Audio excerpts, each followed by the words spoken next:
红墙绿瓦，雕龙刻凤，脚下是打磨的光滑的大理石地板。看来他这是穿越到皇宫里来了。让他想想，有一条穿越女主定律是怎么说的来着？貌似是穿越女主穿到皇宫，注定不是妃子就是皇后。她明明是高高兴兴去旅游的，结果却这么不明不白的穿越了。你说穿越就穿越吧，为什么还偏偏穿了皇宫呢？抬起头扫了一眼此时正紧紧注视着自己的几十双甚至几百双眼睛，不，确切地说，他们的视线是凝固在他脚下的。低下头一看，闹出人命了。夏流一惊，抬起脚一蹦3尺远，想了想，又低下头看了看身下的人。看身形来说，地板上那个死气沉沉应该是个女子。死了？不会这么悲剧吧？看着那几十道惊奇的射在自己身上的视线，夏流伸出手探了探女子的鼻息，很微弱，基本上是进气少出气多，但是还好没死，还有救。他还没死，还有救，你们不赶紧请御医吗？迟了指不定真的要归天了。夏流烦躁地抓了抓头发，干干地笑了2声。经夏流这么一说，有几个反应快的回过神来，就是一团乱。快呀，赶紧去请神医，迟了10个脑袋也不够砍的。看看，古代人就是不一样，连医生前面都得加个神字。他们还真是迷信啊，不知道自己这样从天而降，会不会从此被封为神女呢？嘿，想到这里，夏流笑得有些尖。弯弯的眉眼下，璀璨的双瞳如狐狸般皎洁。封吧封吧，不是封神女，起码也来个仙女，这样以后才好混不是？看他们乱成一团的神情，此女子的身份可见一斑。夏流又悲剧了，不过他倒不怎么担心自己的小命。虐吧虐吧，不管怎么虐，穿越女主的小命总归是会留下来的。毕竟她要是死了，后面的剧情没有办法发展不是？半盏茶的功夫，地上那位天仙似的倒霉女人被冲进来的侍卫小心翼翼地抬了出去。据说那啥神医很牛很拽很厉害，因为不想给病人看病，他就不来。除了地上那滩血迹之外，还真的没有啥可以证明夏流犯下的错。不过夏流把这一切都归为天意，是天意让自己穿越，是天意让自己差点砸死了美人，所以他的心理负担又轻了些。然而看着挎着大步向自己走来，一身红衣似火，勾人心魄，洁净妖娆的妖孽男子，夏流额头上滴下了很大一滴汗。很好啊，他都不用主动出击，人家就已经开始进攻了。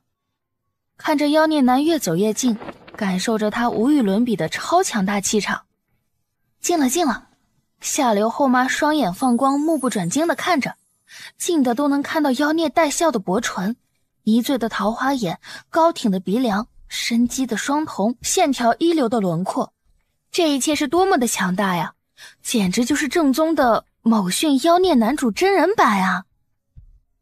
夏流脑子宕机，忍下恨不能即刻将此妖孽拍下的冲动，后知后觉地发现鼻翼好像有些湿润。赶在夏流抬手之前，一只青葱白玉般无暇修长的手抚过夏流的鼻翼。夏流后妈凤眼一斜，那只青葱玉手上的嫣红是什么？那骨节分明的手指撑得那抹红有些妖娆，谁来告诉他那是他的鼻血吗？肯定不是，肯定不是。可是这么一看好像又是啊。夏流后妈十分愤恨地想，他要暴走，他一定要暴走，不带这么欺负人的，第一次见面也不给人家留个好印象，这样他以后还怎么混嘛？你是谁？夏流这满脑子愤愤不平时，妖孽开口了，声音那叫一个销魂，销魂的夏流鼻血止不住的往外冒。来不及回答，夏流仰起头让鼻血倒流回去。他可不想因为失血过多而亡，主要的是他还没有泡到美男，他书里的坑还有 N 多没填完，他怎么舍得死呢？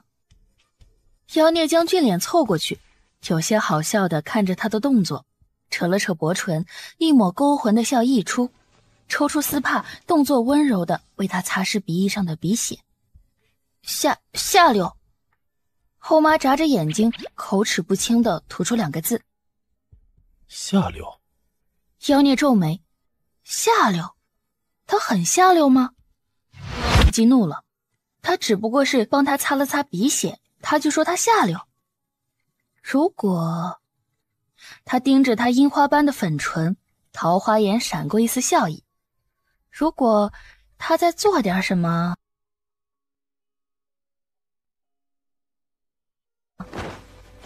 湿润的唇覆上来的时候，夏流脑子死机了。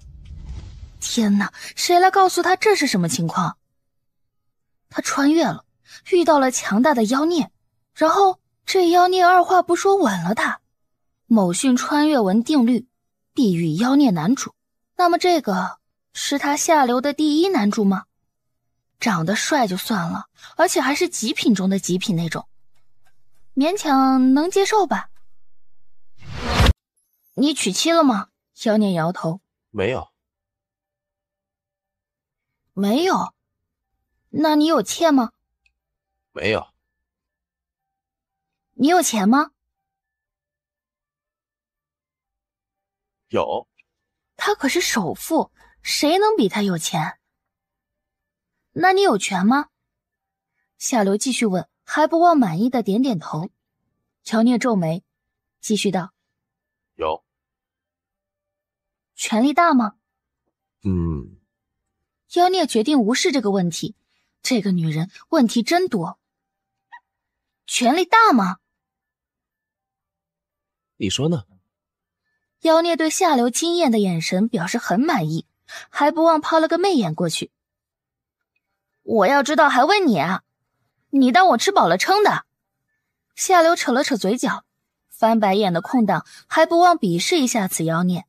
妖孽抿唇，好看的眉目微微蹙起，一双桃花眼媚眼如丝，接近妖娆，那瞳孔如墨般深幽，仿佛能将人随时吸进去，从此万劫不复。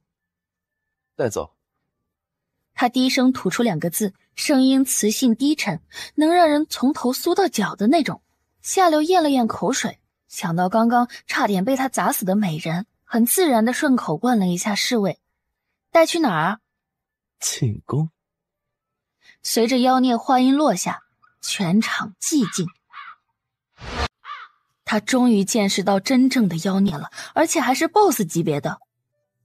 他赚到了，他下流的第一个男主，有钱有权，而且还没有娶妻，更甚至连妾也没有，就连他差点压死人，他也偏袒他，而且没妻没妾的，指不定还是个处呢。哎，等等等等！夏流压低声音，阻止2个正准备带走他的侍卫。妖孽俊眉一挑：你还有事？夏流眨着眼睛装无辜：我能不能不去你的寝宫啊？看他的眼睛呢，纯的像溪水，清澈的像琉璃，多无辜啊！话音刚落，夏流似乎能感觉到现场的气氛又冰冷了一分，就是掉根针在地上也听得一清二楚。妖孽啊妖孽，你气场简直忒强大了，看着全场的人愣是没一个人敢吱声啊。妖孽刚舒展的眉目又有往里蹙的发展趋势。我想去客居的宫殿也不错啦，真的不用去你的寝宫的。夏流一脸笑意，打着哈哈。于是妖孽脸沉了，眉蹙了，唇抿了，可就是不开口。夏流再次风中凌乱，忙改口道：那去天牢也不错的。一般电视上演的天牢啥的地方都会有地道，或者武功很高的人物。夏流心中的小算盘打得噼里啪啦的响。带走。地牢。妖孽瞥了一眼下流，随即挥挥手，不带走一片云彩，就这么走了。傍晚时分，下流在木板床上从坐到躺，再从躺改到坐，最后实在是有些忍不住想抓狂之时，地牢前门终于传来了开锁的声音。下流装模作样的躺在床上，脚步声很轻，且越来越近。在这样安静的只关了下流一个人的地牢中，更是显得有些突兀。可以听得出来，来的人很少，或许就只有一个人，而且这个人的脚步比寻常人更加沉稳。终于在下流的注视下，那抹白衣闯进了下流的视线。来者居然是个美人，长了副让人惊艳的容貌，长长的黑发披散在肩上。那人一双幽深的眼瞳如宇宙般深不见底，高挺的鼻梁下是两瓣粉嫩的唇，那唇瓣轻轻抿着，却似乎早已习惯抿出这样的弧度，而也因此可以看出此人很少笑。他就这样朝着下流走过来，一袭清晨不染的白衣在潮湿的地牢中显得尊贵如神旨，让人生出了不敢亵渎之感。那一举手一投足之间都带着浑然天成的贵气与专属于他的霸气。下流望着他，琉璃般的眼睛亮晶晶的，如打磨完美的钻石般闪烁着。那人抬头看他时，黑色的瞳孔淡淡的闪过一丝诧异。下流打量着他，片刻已经在心中做出了一个决定。我要做你的女人。他如是说道，语气轻佻，声音淡淡的，样子像极了流氓痞子。那人眼色不变，目光冷冷地注视着他。人是你压死的。声音冷淡，带着暴风雨前夕的怒气。死了？下流皱眉，也没了开玩笑的心情，更没意识到危险正在逼近。死了？真的被他压死了？你以为呢？男人目光幽深，深不见底。难道他真的要背负人命，在这异时空过一辈子？下流脑袋有些晕。我压到的时候不是还没死吗？而且你们不是有神医吗？看来你的御医该换了。那些个宫廷御医都是吃素的吗？怎么可能就这样死了？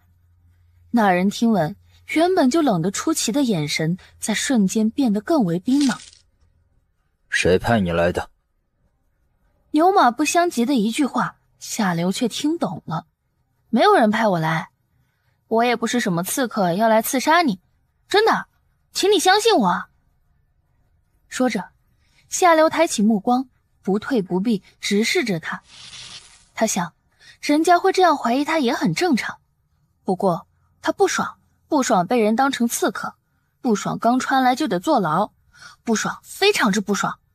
那人却并不看他，只淡淡的扫了他一眼，极为冷淡的说：不招是吗？朕会让你乖乖招的。这句话极为冰冷，生生让下流生出了几分寒意。听他的自称，看来他就是这个皇宫的皇帝没错了。一个皇帝为了一个来路不明的人进了地牢，再联想了一下压人的场景，下流意识到了问题的严重性，忙问道：被我压死的那个人是谁啊？公主？妃子？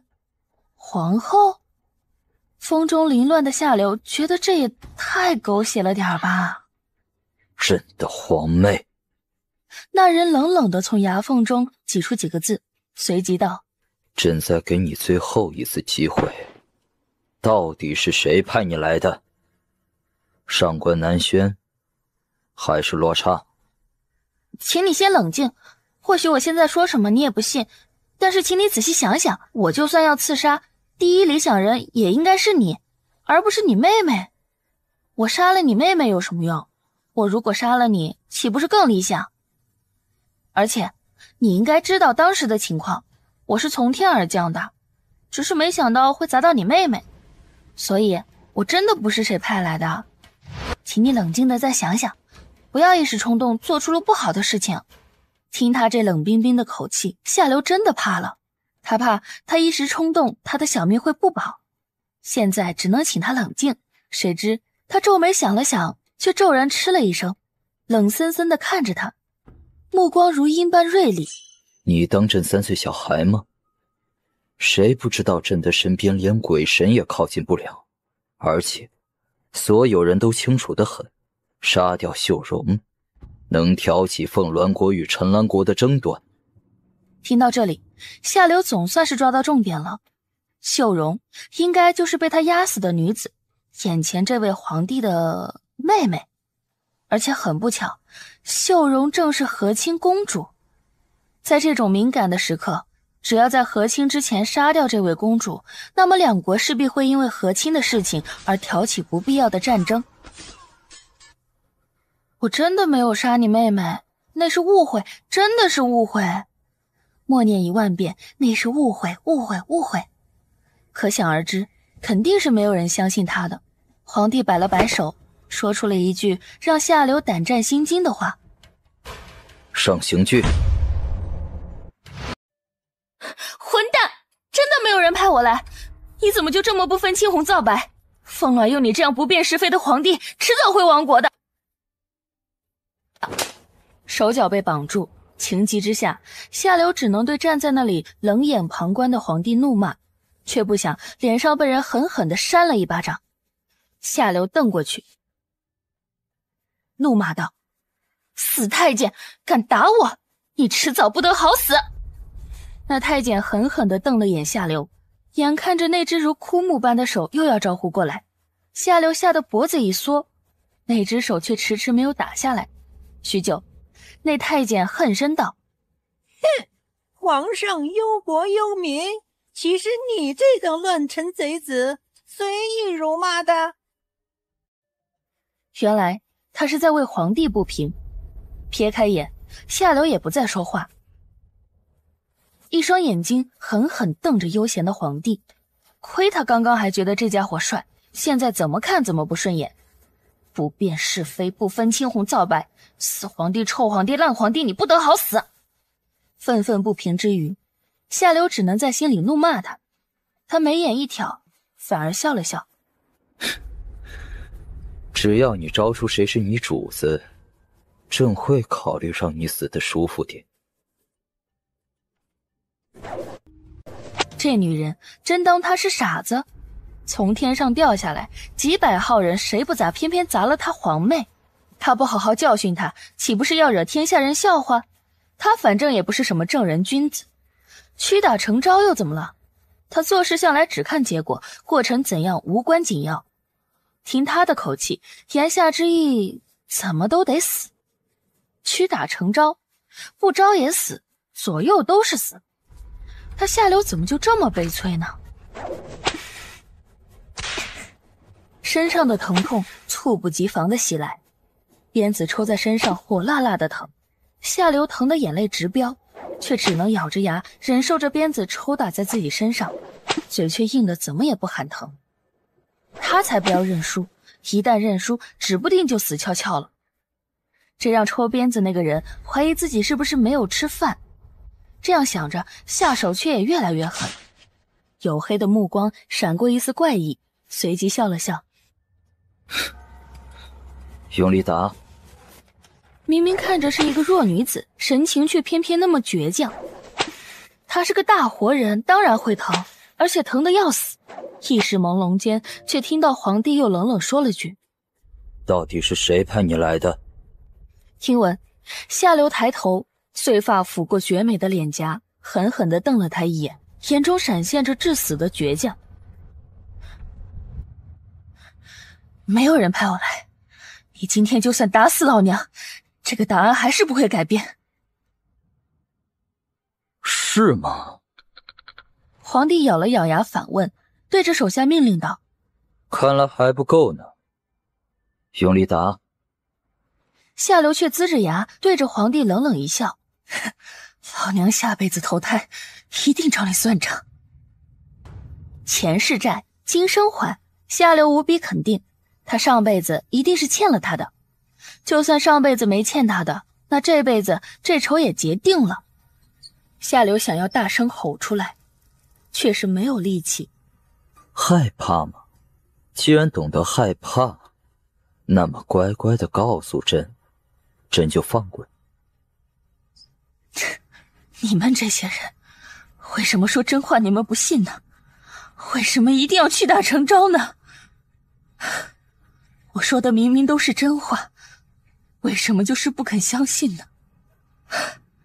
这种宁愿错杀100也不放过一个的思想，总有一天会让你后悔，会让你后悔的。其实，你应该早知道我没有刺杀你妹妹那个道理，何苦呢？何苦一定要苦虎相逼呢？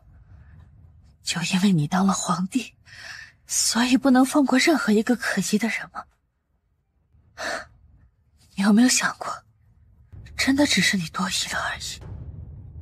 他脑袋一歪，再也没有力气去说什么，就这样也不知道是吓的还是疼的，直接晕了过去。皇上，什么事？叶妃娘娘她……侍卫的声音还未落下，神情极冷地往外走了出去。皇上，太监有些犹豫，这里要怎么处理？想起刚刚的一番话，他习惯地抿了抿嘴唇。继续审，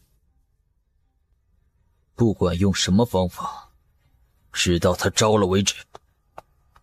顿了顿，皇帝再无一丝犹豫地往凤霞宫赶去。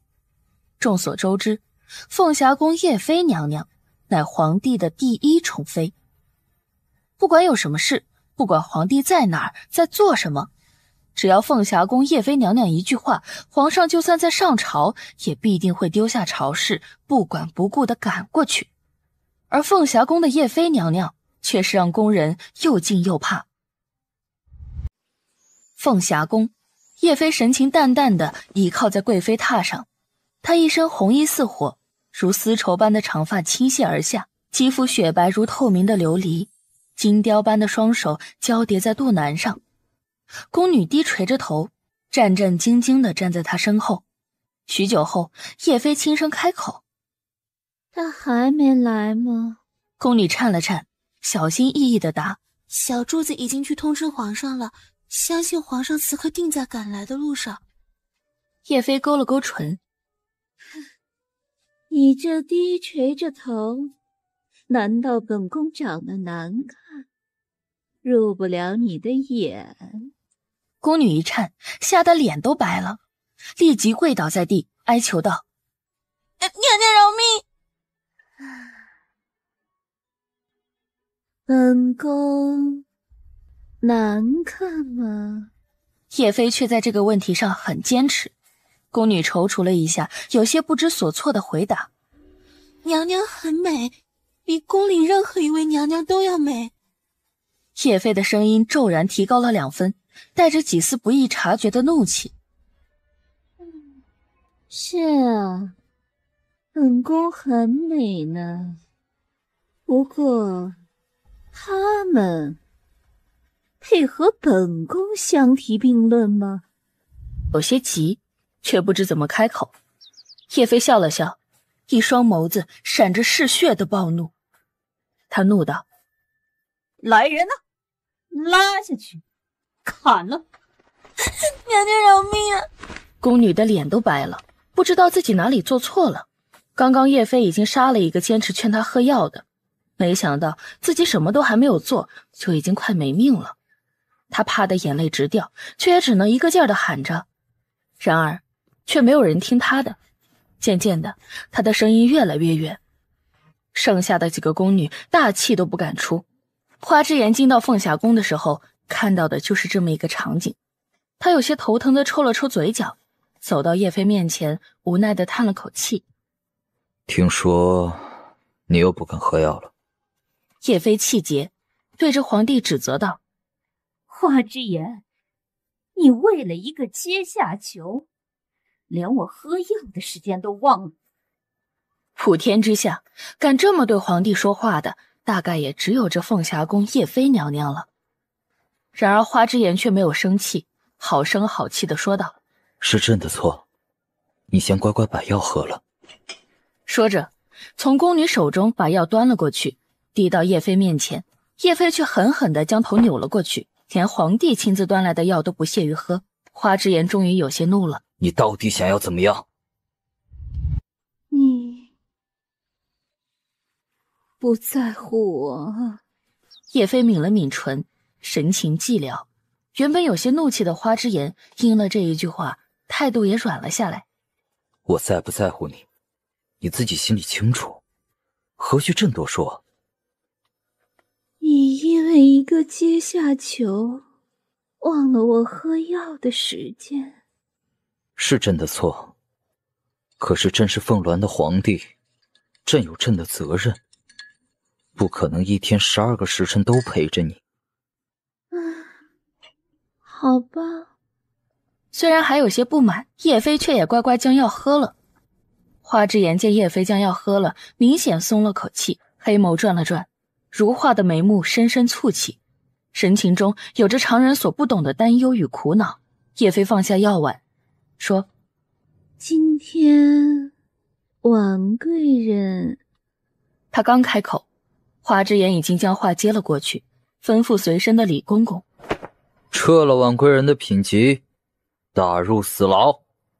这婉贵人正是前几日皇帝新晋的新宠，然而他得罪谁不好，偏偏得罪了叶妃，让叶妃看不顺眼。可怜了婉贵人一副花容月貌，这下场可想而知。李公公早已习惯，领了皇帝的口谕办事去了。叶妃见此，轻轻勾起了嘴角。此时在地牢的下流却没有这么好受，在昏迷中醒来时，身上很痛，每一个地方都痛。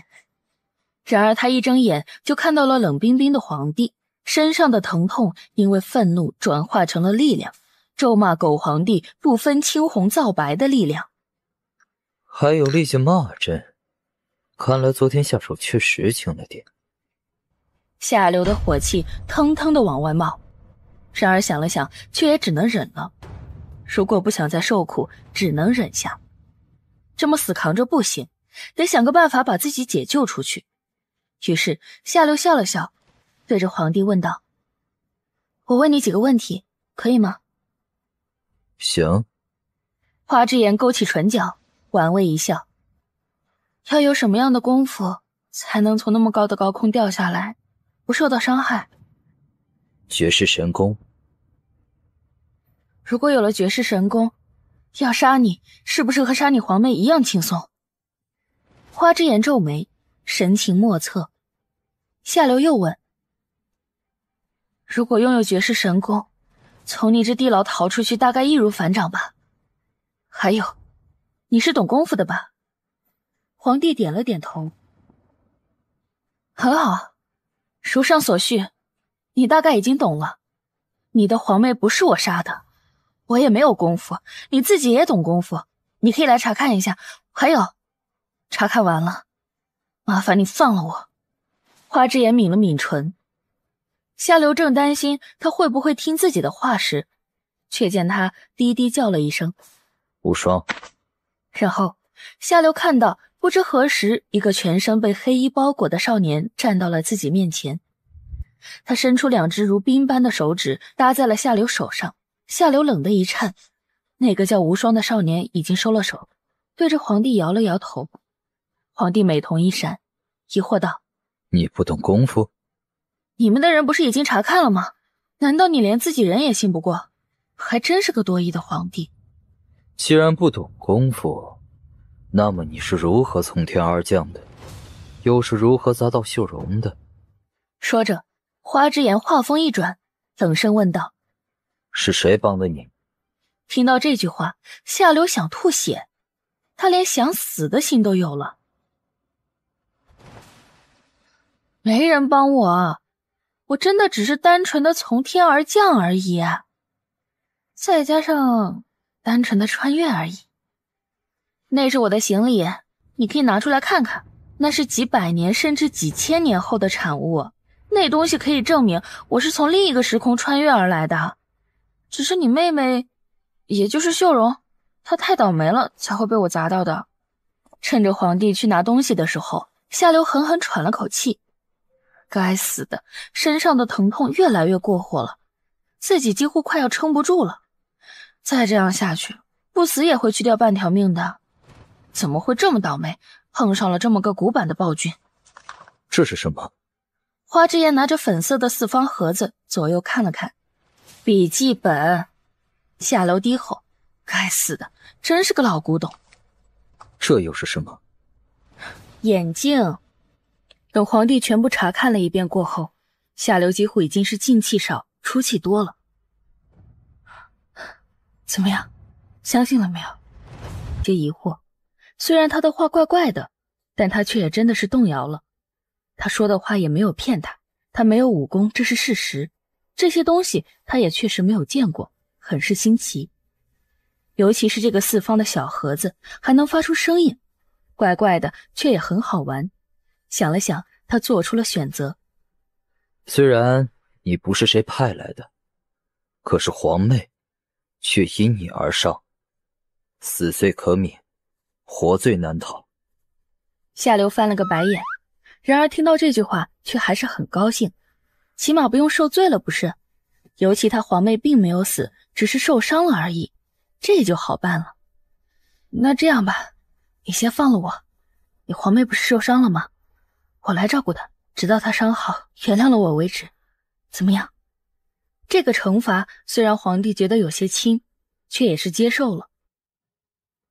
如果让朕知道你有逃跑或者不该有的想法，朕会让你生不如死。第二日，夏流还带着满身的伤离开了地牢，皇帝还格外开恩，恩准夏流先养好伤，再去照顾秀容公主。皇帝这个先打一巴掌再给一颗枣的方法，夏流虽然很鄙视，却也不得不装作很开心的接受。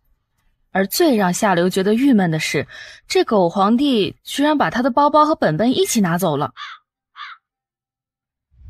半个月后，夏流的伤已经养得差不多了。这日天气晴朗，阳光灿烂。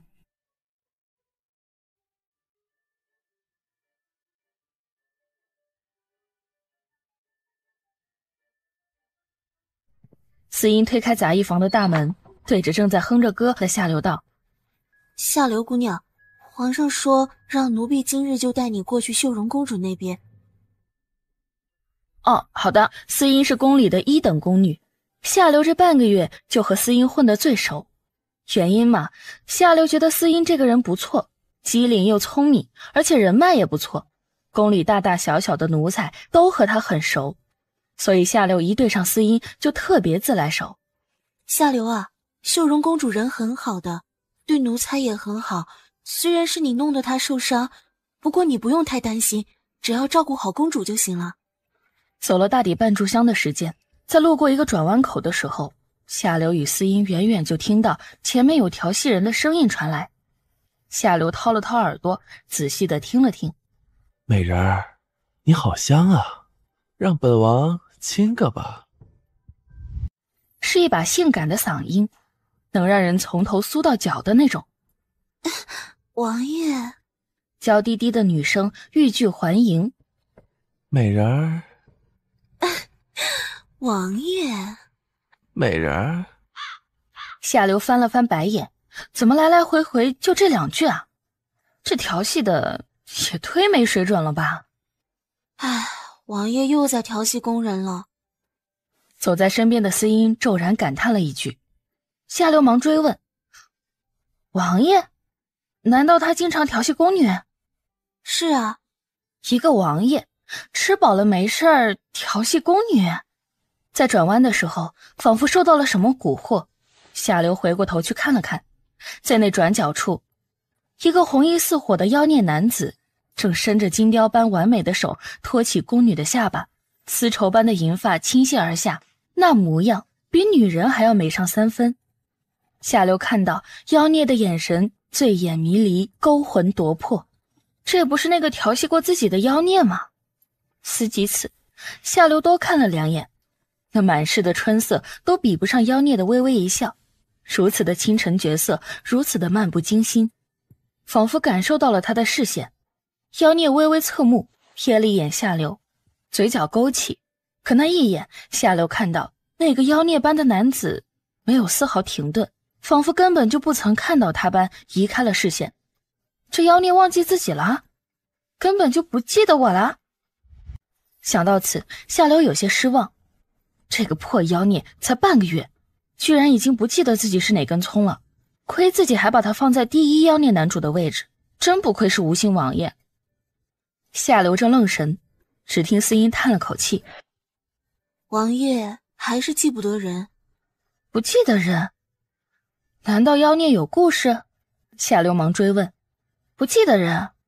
宫中那么多宫女，王爷肯定记不得我们这些人的。王爷不是记不得人，而是记不住任何女人。为什么会这样啊？妖孽居然记不住任何女人，难道是情伤？听到下流这么一问，司音才知道自己上当了，忙改口道：这事儿奴婢们也不清楚，或许是传言也说不定呢。下流笑了笑，知道再问也问不出什么，于是也闭口不言。下流发现司音的人品真的不是一般的好，或者说他混得真的很不错。这一路走来，大大小小的奴才都和他打招呼，他也笑着和他们交谈。还没走近，远远的就看到凤晨宫3个大字高挂在牌匾上。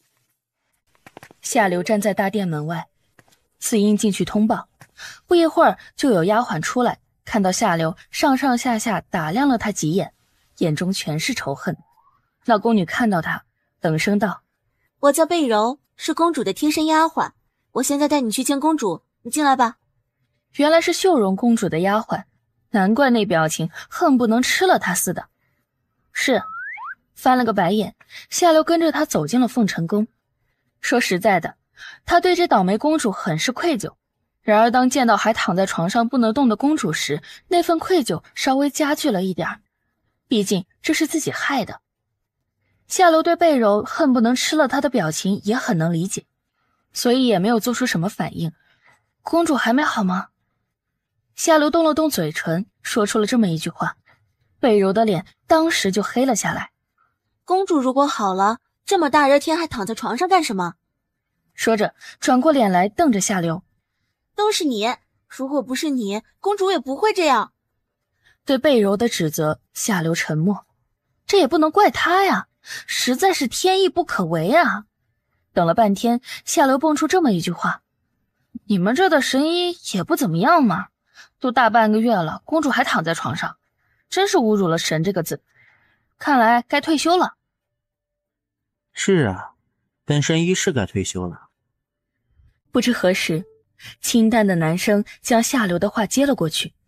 下流顺着声音看过去，是个清雅绝伦的男子，却连个正眼都不给他，直接道：他只不过断了3根肋骨，肺部被刺穿，内脏大出血，这么点小事我居然治了大半个月，看来真该退休，让下流姑娘接受治疗。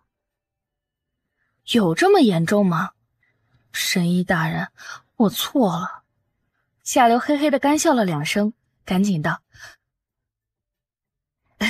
神医大人，小女子胡言乱语，胡说八道，还请大人不计小人过，不要和小女子一般见识。什么叫搬起石头砸自己的脚？这就是典型的例子。神医冷笑道：不知下流姑娘芳龄几岁？23。真老。神医讥笑：我才22呢。下流黑线了，嘴角微微抽搐了一下。感情这神医真的很牛很厉害，而且嘴巴还很毒。望着忙碌的神医，下流一时间很是无语，不知道该说什么。贝柔不拿正眼看他，神医不鸟他，下流觉得自己很悲催。贝柔。此时躺在床上的秀容公主悠悠转醒，绝美的脸庞毫无血色，红了眼眶。公主，您醒了。秀容公主微微点了点头，转头向下流问道：你就是下流姑娘吧？不知道该说什么，夏流只能默默点头。真对不起。啊？公主为什么要给自己道歉呢？害她受伤的人是自己。夏流错愕。是皇兄，他让你吃了很多苦吧？对不起。公主，该说对不起的是我，是我害你变成现在这样的，我才该说对不起。夏流瞪大了双眼，如果公主凶巴巴的，自己还能理直气壮。现在他反而向自己道歉，这让他很是错愕。电视中包括自己笔下的公主都是凶神恶煞的，没想到自己遇到了一个单纯如白纸的公主。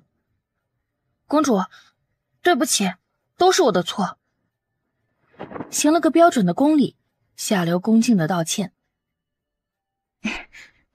没关系。秀容笑了笑，转头对着贝柔，神情多了几分忐忑，声音很轻的问道：夏哥哥还没有来吗？贝柔的表情有一瞬间的僵硬，接着安慰道：公主不用担心，驸马爷一定会尽快赶过来的。秀容笑了笑，神情苍白，闭上眼不再说话。那一刻，夏流分明看到了秀容公主苍白的表情下那颗女儿心。然而当贝柔安慰她时，她转头笑了笑，神情苍白，眼眸中是掩饰不了的破碎与心伤。那颗心是如此的单纯，如此的透彻。秀容公主天姿绝色，却拥有一颗透明的玻璃心。看到神医出去，夏流望了眼闭着眼的公主，叹了口气，追上神医。嗨，那个秀容公主她什么时候能好呀？神医头也不回。也许永远也好不了。你不是神医吗？秀容公主难道只能一辈子躺在床上？这落后的时代，这破败的医术啊！脚步顿了顿，神医道：我能医人，却医不好他的心。心仿佛被什么狠狠捏了一下，生疼生疼的。不知不觉间，夏流跟着神医的脚步来到了凤霞宫。神医脚步突然停了下来，夏流也跟着停了。远远的听到有女子的哭声与怒骂声传来。妖妃，我诅咒你不得好死，就算变成鬼，我也不会放过你的，妖妃。声音逐渐远离，宫女被两个侍卫架起，一边挣扎着，一边咒骂着。然而不管她怎么挣扎，却也于事无补。凤霞宫叶妃娘娘，夏流也听说过，却不曾想如此暴虐，如此血腥，能让那个狗皇帝独宠的叶妃娘娘会是个什么样的人呢？夏流疑惑道：你怎么不走了？你要进去看叶妃娘娘？他也很想去看看传说中的叶妃是个什么样子。你确定你要进去？神医冷冷地瞥了他一眼。神医是在担心自己吗？担心叶妃会祸害自己？神医呀，没想到你刀子嘴豆腐心。那是当然。神医冷笑了两声，抬起脚仿若无人走进了凤霞宫。夏流屁颠屁颠地跟着。滚出去，统统都给本宫滚出去，谁让你们进来的？神医叹了口气，声音低沉：是我。本来还在吵闹的叶妃骤然安静了下来，满室的暴虐之气突然就沉寂了下去。神医和叶妃娘娘很熟？夏流好奇地望过去，却只见如丝绸般的银丝倾泻而下，很明显那是叶妃的后脑勺。不过光看后脑勺，夏流已经觉得很漂亮了。你要按时吃药，告诉你多少次不要乱发脾气，你怎么就是不听？叶妃听闻转过头来，很是委屈地说道：刘白，我到底什么时候才能出去见光？他问什么时候才能出去见光。那神情委屈得像个孩子。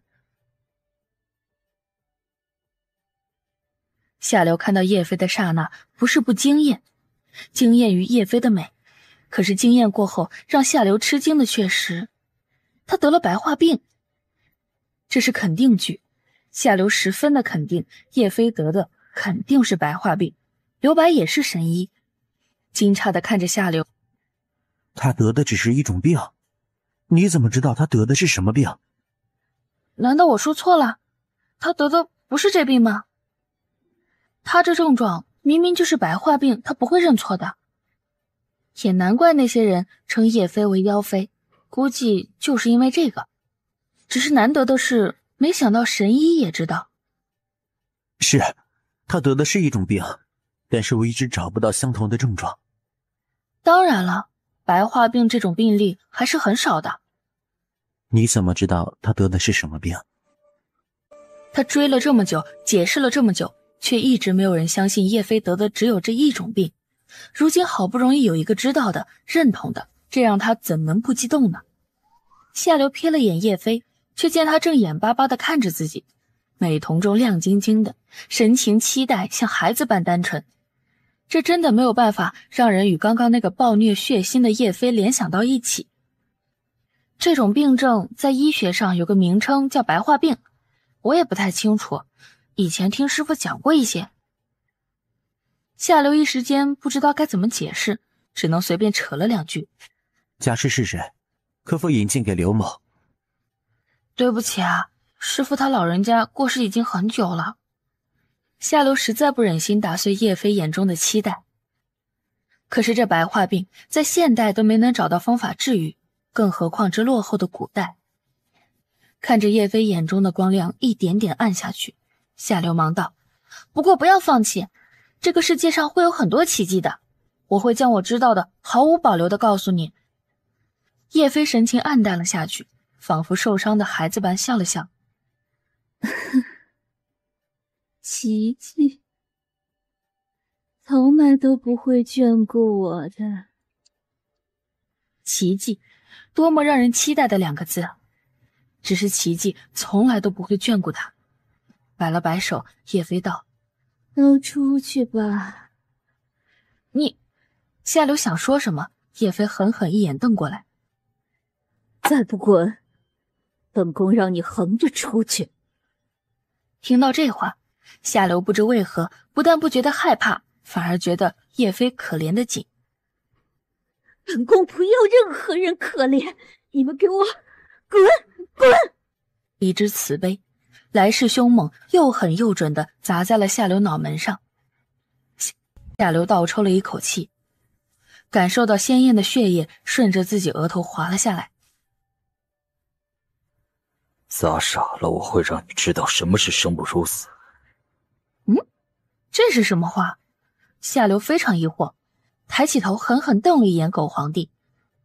砸傻了也不关你的事，老娘与你没有半毛钱关系，傻了也不关你的事。他可没忘记狗皇帝在地牢是怎么对他的，现在想起来都还能感觉到身上尖锐的疼痛。皇帝冷冷瞪了他一眼，目光转了转，看向叶飞，骤然冷了2分。叶飞，你还想怎么样？到底要怎么样你才满意？叶飞冷笑了一声。呵呵，花之言，你可以不用管的。原来这狗皇帝本名叫花之言。哼，叶，这么日复一日的，朕也会疲惫，朕也会累，朕在乎，可你呢？朕希望你不要拿朕给你的宠信当成你任性的资本，这样对你一点好处都没有。叶飞抽了抽鼻子，倔强地抿着唇，转过身不再说话。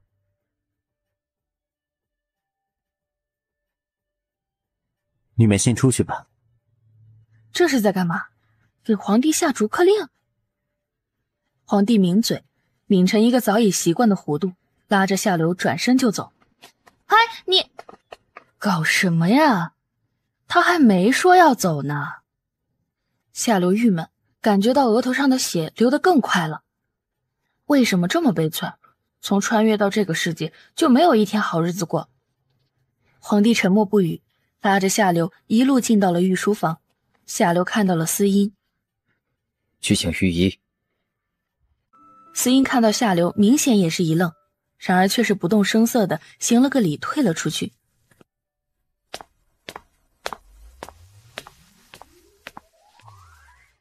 看着夏流眼睛滴溜溜的转，你在找什么？我的包呢？在你的嫌疑还没有洗清之前，朕不会让你有任何逃走的机会。另外，朕还没有查清楚，你还不能上。夏流郁闷，你也太小看我了。如果这样砸一下就会傻，那你手下抽我那么多鞭子，现在岂不是已经血流成河而死，或者全身溃烂而死了？皇帝不说话，这样的沉默让夏流生出了几分尴尬。你很闲吗？放心，你以后会有很多机会看到朕吗？你有多少妃子啊？你想成为其中一员？觉得很无语，怎么他说什么皇帝都能给他呛回来呢？夏流硬着头皮继续问，你很爱叶妃娘娘？不爱又怎么会这般的宠？只有爱一个人时才会全身心的去包容他。皇帝批阅奏折的手顿了顿，意味不明的看了一眼夏流，选择沉默。这种沉默对夏流来说无疑是默认。嘿，你和叶妃之间的关系很不寻常啊，感觉一点儿也不像妃子与皇帝。还有，留白神医也一样。夏流的话突然卡住了，只因为感觉到随着他那一句话下去，气氛在一瞬间很不寻常，很是压抑。这种压迫感让夏流觉得很有压力，认定了自己心中的猜测。夏流讪讪的闭嘴。正在这时，司音带着御医来了。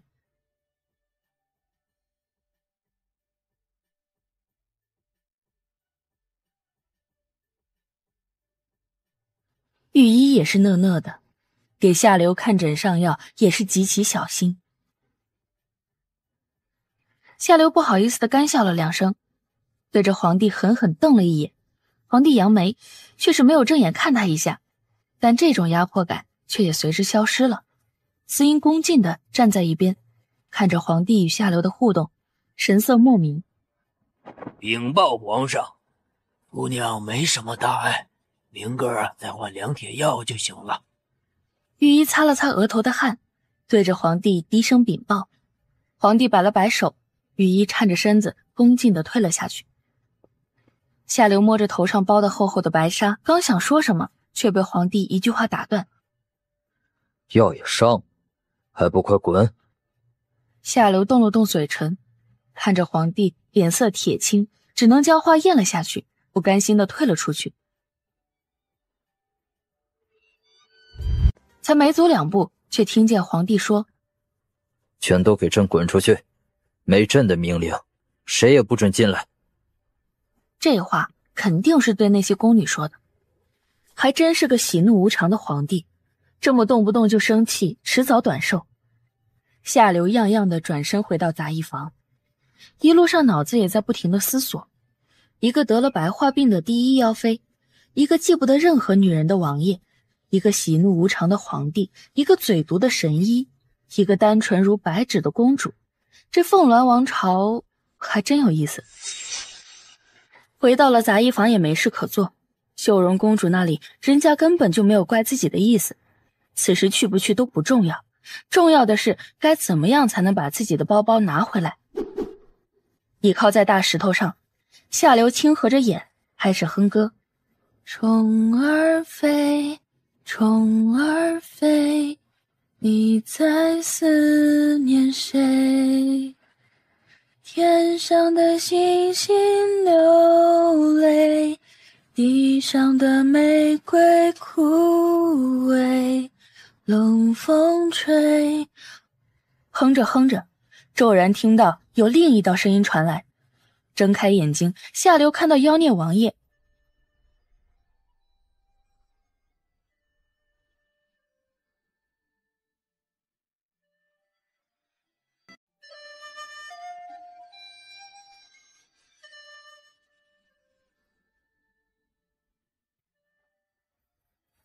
夏流赞叹了一声，将手放在唇边，吹了一声口哨，对着他大喊了一声，打了个招呼：“嗨，妖孽王爷，我们又见面了。”妖孽放下手中的笛子，对着他扯了扯唇：“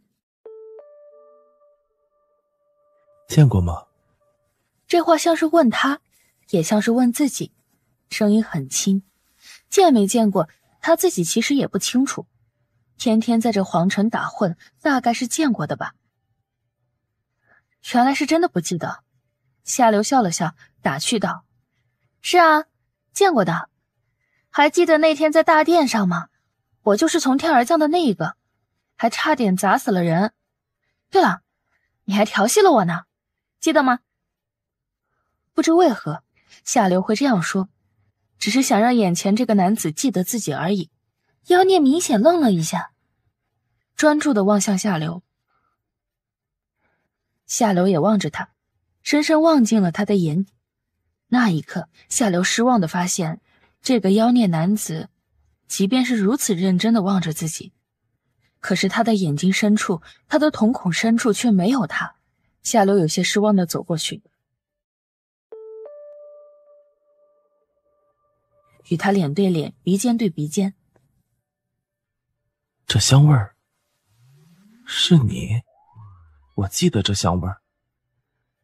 他声音很酥，仿佛能让人从头酥到脚底，说不出的舒畅。是我。没想到妖孽还记得自己身上的味道，夏流嘚瑟了，心里有些飘飘然。然后他问：“你是谁？”夏流。他皱眉，盯着他的唇，随即附了上去。浅浅的辗转，唇齿交缠间，他问：“你娶妻了吗？”没有。没妻有妾吗？没有。你有钱吗？有。那你有权吗？他笑了起来，倾国倾城，满室的春色。有。权力大吗？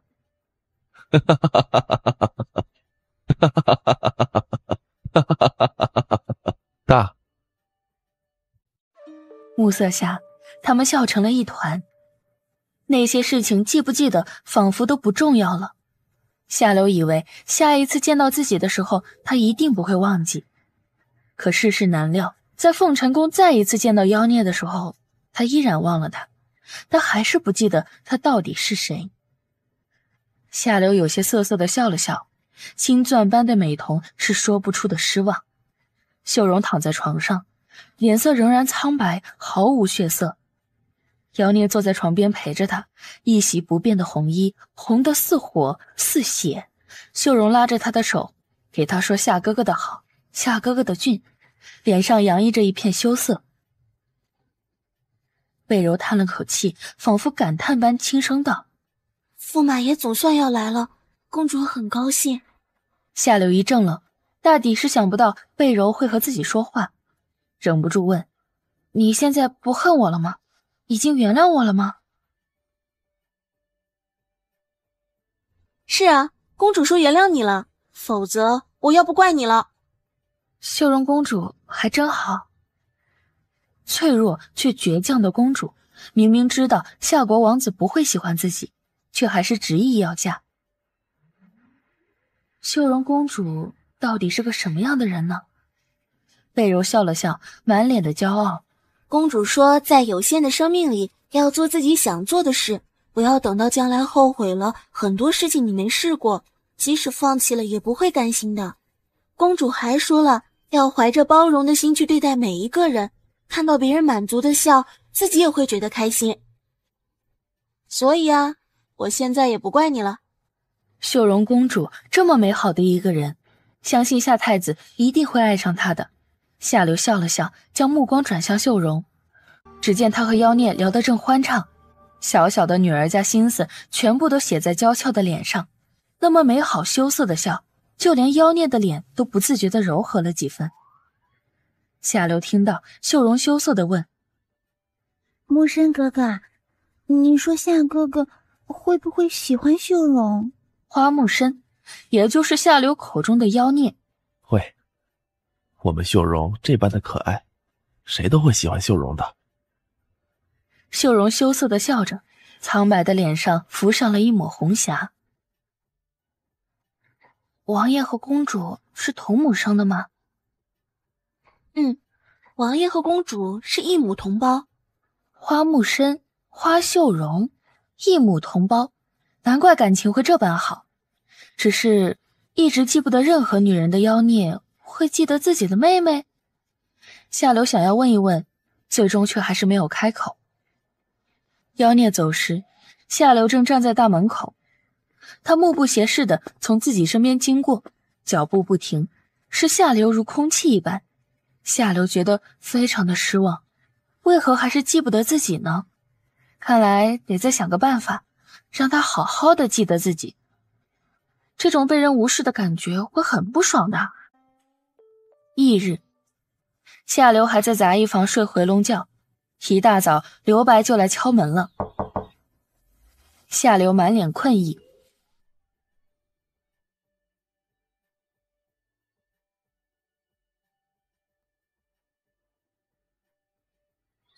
神医大人，您真缺德啊，净做这些扰人清梦的事情。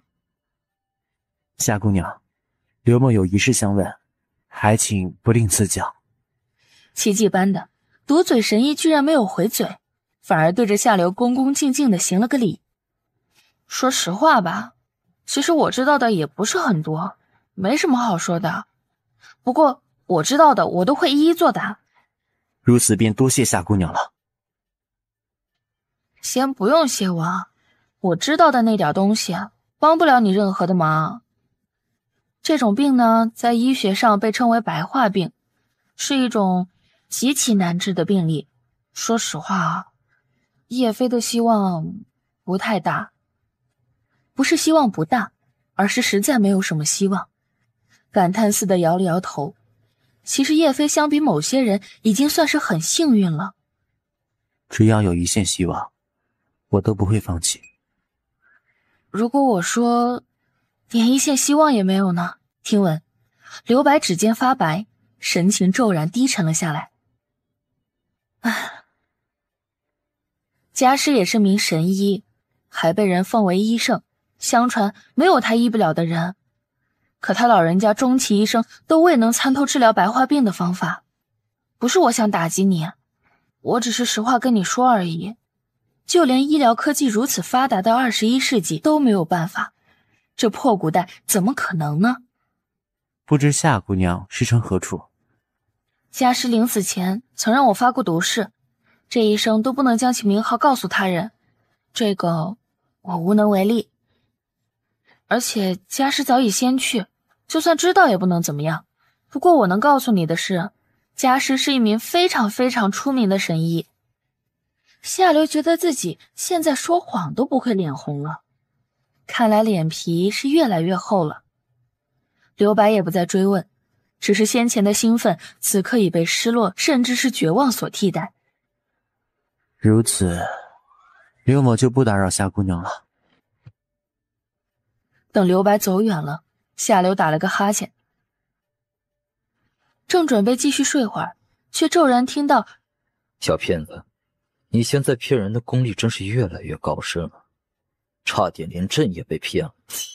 夏流转过身子，就看到一身龙袍的狗皇帝，眼一瞪，恶狠狠道：我骗你什么了我？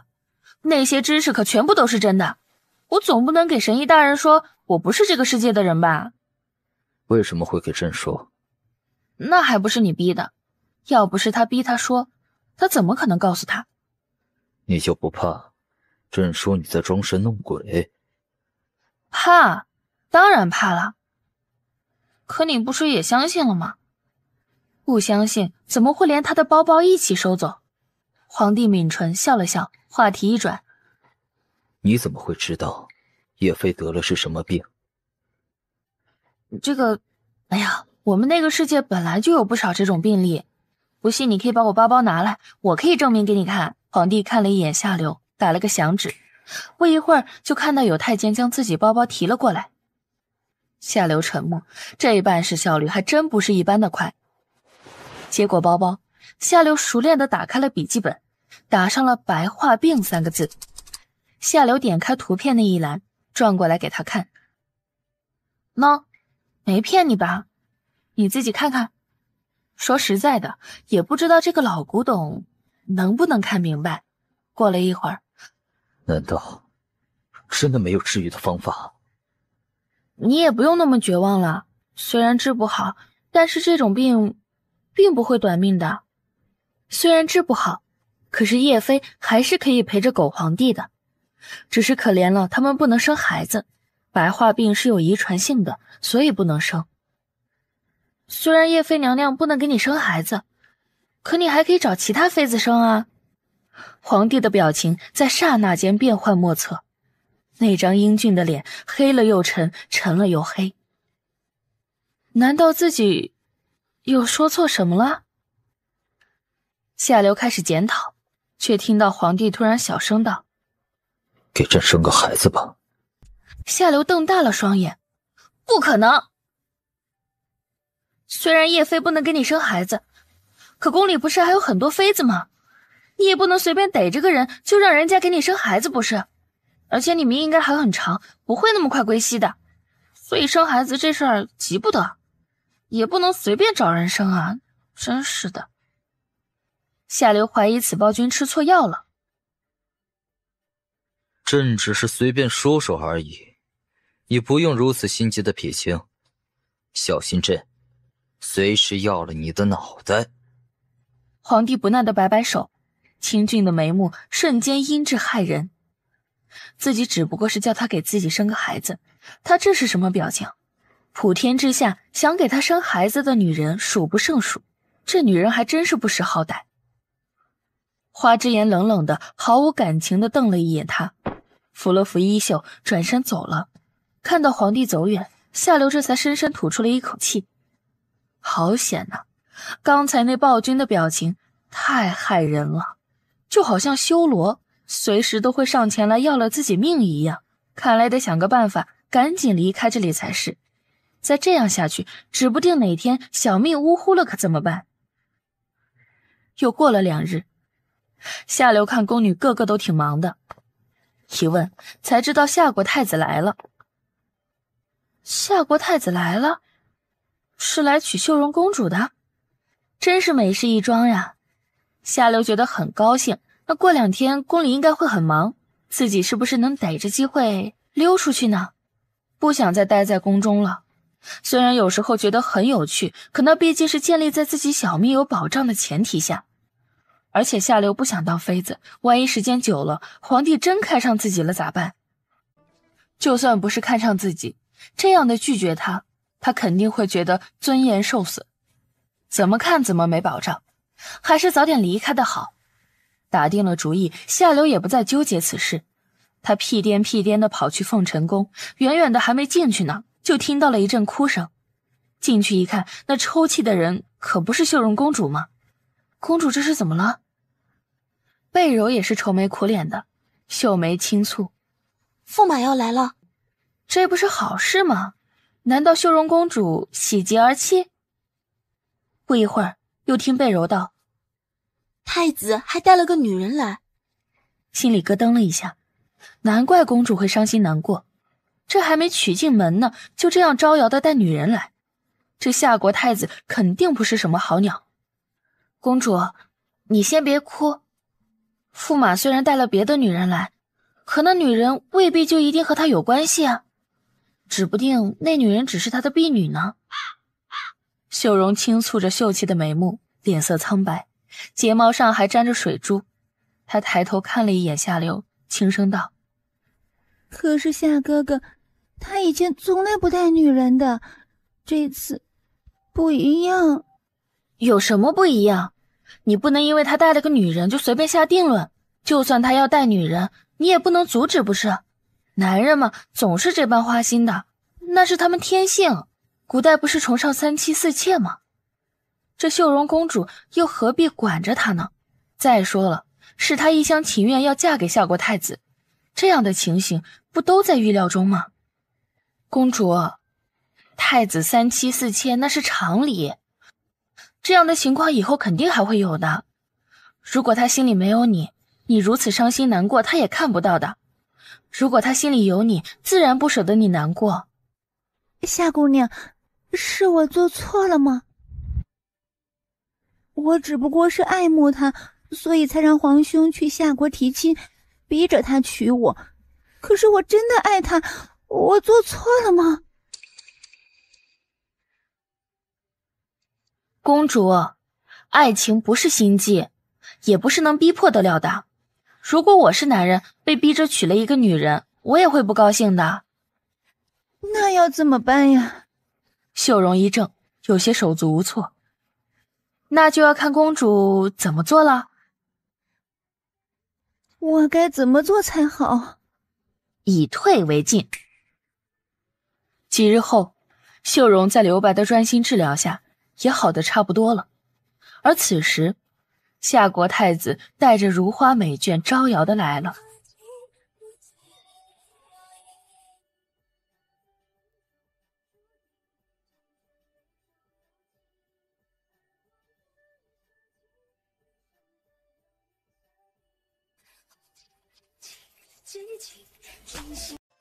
夏刘本想在此时找个借口混进皇帝的御书房，怎知自己还没找上门呢，人家就已经先找上他了。望着眼前笑得如狐狸般的男人，夏刘直觉地问：你吃错药了？没事又来找我做什么？最主要的是，没事笑得像狐狸似的干嘛呢？他一笑就让人有一种不好的预感。小骗子，为了不让你有出逃的机会，这2日你必须跟着我。听皇帝这么一说，夏刘差点飘起来，这正中他下怀啊，却也只能装作不乐意地问：不跟不行吗？你看现在我行李都还在你那里，而且宫中戒备森严，我能逃到哪里去啊？不跟也行。夏刘无语，算错了，这暴君怎会这般容易放过他？只听皇帝话一转，阴森森地说道：不跟，你就再进一次地牢吧，朕会安排人好好伺候你的。在伺候2字上，夏刘明显听到他加重了语气。行，那就跟着你吧。皇帝满意一笑，转身潇洒地走了。皇帝一走，夏刘高兴的1蹦3尺高。机会自己送上门来的，这可不能怪他了。夏刘在房间里又蹦又跳的，而此刻房门外的花之颜却勾起了唇角。小骗子还真能够忽悠人的，要不是自己在这里多停留了几分钟，还不知道他如此高兴呢。小骗子这么骗人可不行啊，看来他得帮他改正改正什么叫骗人的代价。皇帝为夏国太子设了个洗尘宴，夏刘也在傍晚时分被司音领去了御书房。房间内，皇帝正专心批阅奏折。都说专心的男人最帅，看来这话一点儿也不假。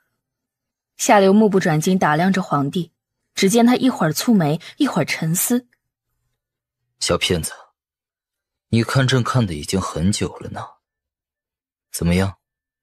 是不是觉得朕风流倜傥，英俊潇洒啊？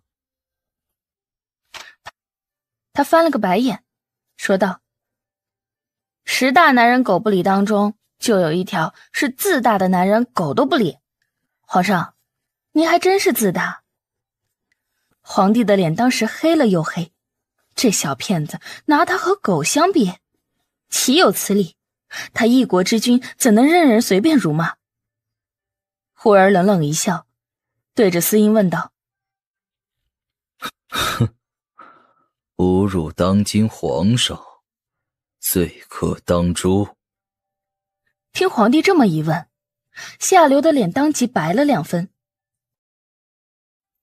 回皇上，罪可当诛。罪可当诛？我不就随便说了一句开玩笑的话吗？你这当皇帝的有必要这么小气吗？小骗子，朕只是告诉你，有些话可以说，有些话不可以说，还有些不该有的想法，你最好别有。朕告诉过你，如果你想逃跑，除非你能走得远远的，从此离开朕的视线，否则，朕会告诉你，什么叫生不如死。你刚刚故意的，你算计我。却是不敢再骂他。说到底，夏流也只是个怕死鬼，只是不甘啊，这破皇帝算计自己，而且连自己的性子也摸了个透。小骗子，算计也好，猜测也罢，朕只是想让你长个记性。说着，摆一摆手，对外吩咐道：“20大板，就在这里行刑。”话音刚落，当即就有侍卫拿着窄小的长板凳与板子进来。看到这里，夏流忽而觉得这皇帝还真不能小看。这才和他相处多久，他居然安排好了一切，对自己循循善诱。您大人不计小人过，就饶了我吧。我只不过是说错了一句话，又没有做什么通敌叛国的事情，你怎么能滥用私刑呢？何况自己也不是这国的人，这破皇帝他凭什么呀？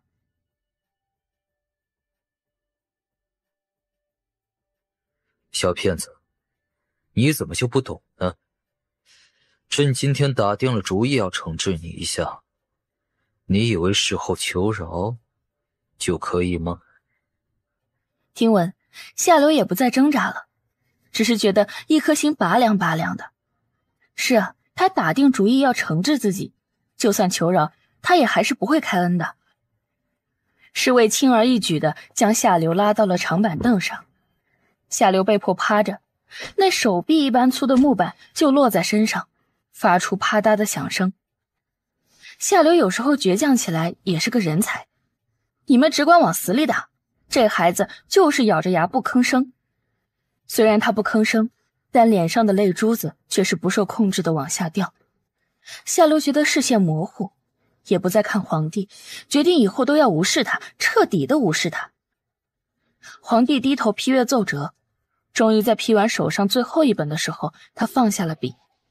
这小骗子满脸带泪的脸，就这么冲击着他的视觉。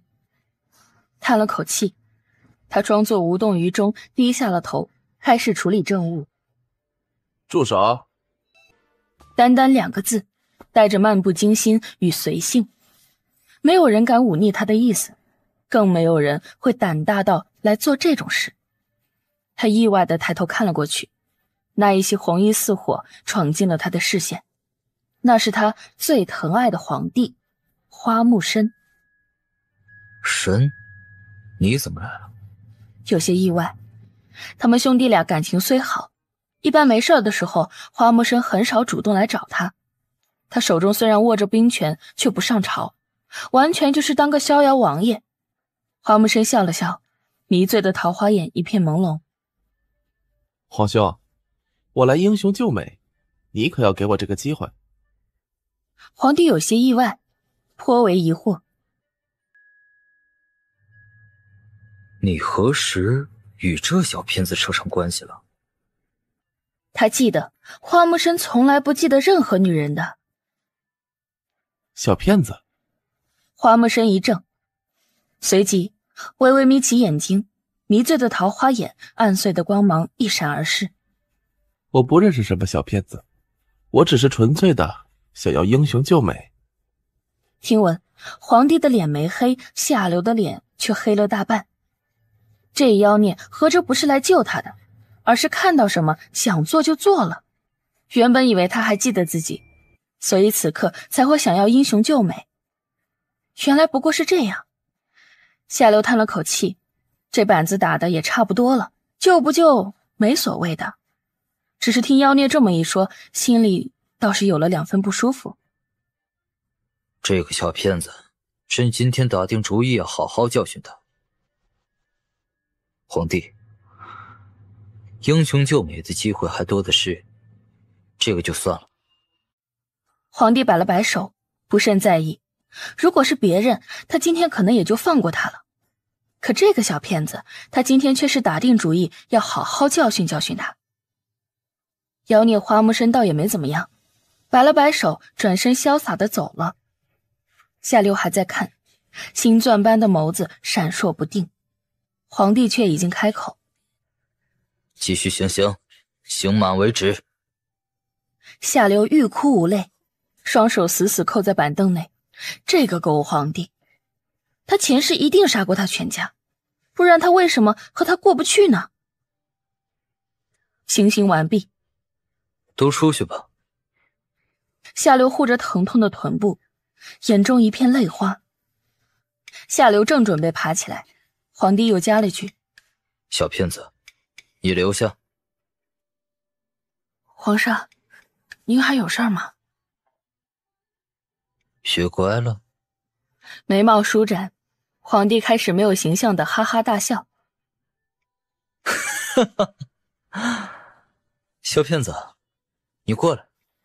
笑死你最好。在心底咒骂一声，夏流屁颠屁颠跑过去，站定。皇帝心情很好，开口指挥人：再近一点。明明已经很近了，再近就危险了。夏流手一颤，戒备地望着他，说了句经典台词：你想干什么？你别乱来啊！你又在乱想什么？皇帝嘴角抽了抽。过来。夏流不动，打死也不准备过去。皇帝伸手一拉，夏流身子不稳，直接扑倒在皇帝身上。他能很明显地感觉到皇帝胸膛的震动。他笑着说：这样才怪。这样说着，一只手紧紧搂着他，另一只手却不安分地开始撩起夏流的裙子，开始解他腰带。夏流吓得脸都白了，身子在止不住的颤抖。你别乱来啊！我告诉你，你这是强暴！夏流猛地抬头，只听到闷哼一声，紧接着头顶一痛，而后就是皇帝低沉的声音，冰冰的，带着暴怒之气：该死的，你在干什么？朕只不过为你上药，你脑子里成天在想什么乱七八糟的？强奸？哼，亏你想得出来，朕还能对你用强不成？朕要什么女人没有？朕如果想要，就算用强，你又能如何？夏流这才知道，刚刚的用力一撞，正好撞到了皇帝下巴，自己头都这么痛，更何况是暴君的下巴，难怪他会生这么大的气。不过话又说回来，你不肖想我，你能为我上药？女孩子那个地方是能随便给你看的吗？就算上药也要有分寸。还有，你别以为你打我一嘴巴，再给我一颗糖，我就会原谅你。气死他了，这狗皇帝！上药也要分场合，好不好？他伤的是哪里？臀部啊！天哪！在夏流欲哭无泪的时候，皇帝解开了夏流的腰带，手指沾上药，已经直接抹了上去。强压上要蹦跳起来的心情，夏流只能泱泱的让皇帝上药。该看的已经看了，药都已经抹上了，再哭再喊也没有用了，不是？感受到皇帝的手在自己臀部轻轻带过，带了丝丝凉气，臀部的疼痛稍微有些缓和。夏流又是尴尬又是愤怒，倒是沉默着不再说话，也聪明的不做挣扎。看下又怎样？你迟早是要为朕生儿子的。你原不原谅朕是你的事，朕可从来没说过需要你的原谅。夏流只觉得一口气卡在喉咙里，想出出不来，想咽咽不下去。我夏流这辈子就算不生孩子，也绝对不会给你生。那可由不得你。我们等着瞧。好。胸膛激烈的起伏着，夏流的火腾腾的往外冒。气得手臂都发抖了。最后，夏流平息了怒气，笑得像朵花似的问着皇帝：“你是不是爱上我了？所以一定要让我为你生孩子？”等朕看上你，朕一定会主动告诉你。不过现在，朕只想你为朕生孩子。难道你宫里的妃子都生不出孩子啊？皇帝抬头看了他一眼，悠悠地说道：“朕不想随意播种。”我还以为你不举呢。我们可以试试。晚上为夏国太子开的洗尘宴在凤栖殿如期举行。宴会上觥筹交错，衣香鬓影，夏流也终于看到了传说中的夏国太子。那是个很有气质的美人，她拥有一头海藻般的发，与世界上独一无二的水绿色眼眸，那眸子在看人的时候总带着几丝倨傲，有些不羁，有些放荡。这样的美人，公主会对她动心不足为奇。这样的一个人会乖乖听话娶了秀容，那才奇怪。光是看她眼眸里那点倨傲，夏流就知道要让她听话去娶谁，那是完全不可能的。也难怪人家给你难堪，也难怪人家要带美人过来。皇帝与叶妃坐在主位上，宴会上一片叫好声。夏流站在后面给花之言打扇子，脚不能动，手不能抖，还得忍受臀部的疼痛。更可恨的是，目前逃跑的唯一的机会也就这样流逝了。秀容公主到。只见秀容公主一袭白衣，如9天之上不染尘埃的仙子翩翩而来，一张绝色的脸上苍白中带着温柔大气，她凤眸潋滟，眸光如水，真是一个绝世佳人。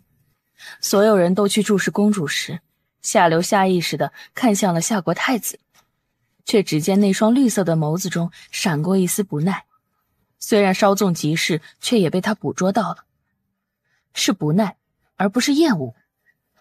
夏流心中暗叫一声有戏，他转头看向秀容，秀容目不斜视走到中央，走过夏国太子身边时，夏流捕捉到了他的眸子颤了颤，却是连眼角都没有赏一个给太子，而是直直跪下对着皇帝高声道：“皇兄，秀容有一事相求。”皇帝摆手一笑：“秀容，有何事非得今天给朕说？”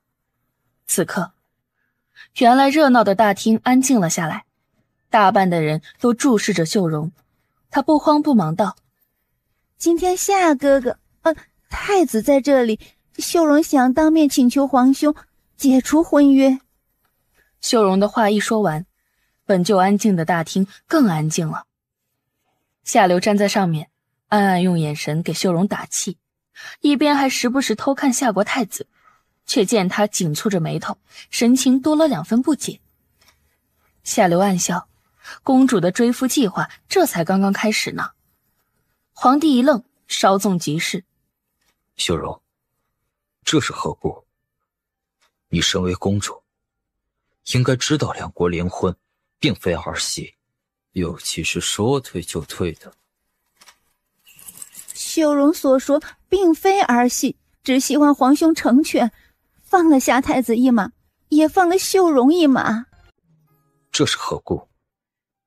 夏太子他本无心于秀容，一直是秀容在死缠烂打，这如今半载已过，夏太子还是不喜欢秀容。我想夏太子一定是有喜欢的人了吧，所以秀容请求皇兄解除婚事，放太子一马，也放秀容一马。皇帝看向夏太子，问道：“不知太子对此事有何看法？”夏太子勾唇一笑，笑意不达眼底，他恭敬地叩首道：“同不同意又岂是我能做得了主的？父王那边……”他话还未说完，秀容凄凉一笑，打断他：“太子同意就好，至于夏王那边，秀荣会亲自去赔礼道歉。夏太子看了一眼秀荣，眼底莫测。夏流站在上面看着，大呼有趣。这夏国太子也是个聪明人，只是不知道秀荣的追夫计划会不会有用呢？而且半载了，半载夏国太子都未能爱上秀荣，这计划的成功率到底会是多少？此时殿上，大家表情各异，若有所思。皇帝找了个借口，带着叶妃早早离席。夏流自然跟在后面，颠颠地走了出来。皇上很开心。夏流把扇子交给了太监，忙追问：“怎么说？”皇上在笑。谁都能看到皇上脸色乐得都开花了，原来是真的很开心。只是有什么事能让他这般开心呢？夏流一愣，看向了司音，只见他粉唇轻抿，神色莫测。这司音该不会喜欢狗皇帝吧？谁都能看到皇上脸色乐得都开花了，原来是真的很开心。只是有什么事能让他这般开心呢？前面的皇帝忽然顿住了脚步，招手道：“小骗子，快过来。”夏流嘴角抽了抽，他在招什么？招小狗？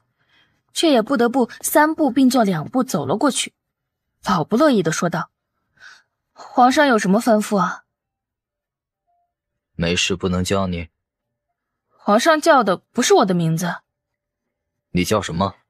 夏流手抖了抖，如实禀报：“夏流。”“夏流。”皇上一哼，翘了翘嘴角，还不如小骗子来的有意思。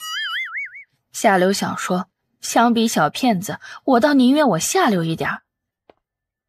对了，皇帝走了2步，说道：“杂役房与御书房，你选一个。”夏流一听，想也没想，往杂役房走去。御书房地牢。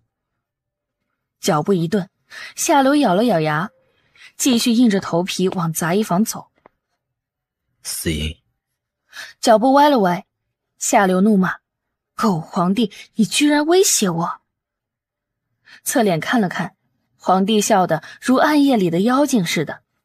夏流趁他下一句话还没开口，赶紧没骨气地改变了方向。唉，谁让咱的小命在人家手里捏着呢？花之言满脸笑意，慢悠悠地往御书房走去。管他呢，又不是去他寝宫，只是御书房而已。夏流只能这样安慰自己，那抬起的脚才不会这么沉重。小骗子，在。小骗子，在。小骗子，我在呢。狗皇帝一路笑着走进了御书房，夏流跟在后面奄奄一息。这分明就是个流氓无赖，好不好？夜里，夏流看皇帝批了一天奏折，看他还没有一点要休息的样子，夏流偷偷打了个哈欠。想睡啊，实在是想睡，可惜人家正主还没有放人的意思。皇帝侧了侧脸，看夏流一脸睡意，好心地说：“去睡吧。”夏流一听，眼睛瞬间一亮，直接点了点头，往外走去。小骗子，你准备去哪儿呢？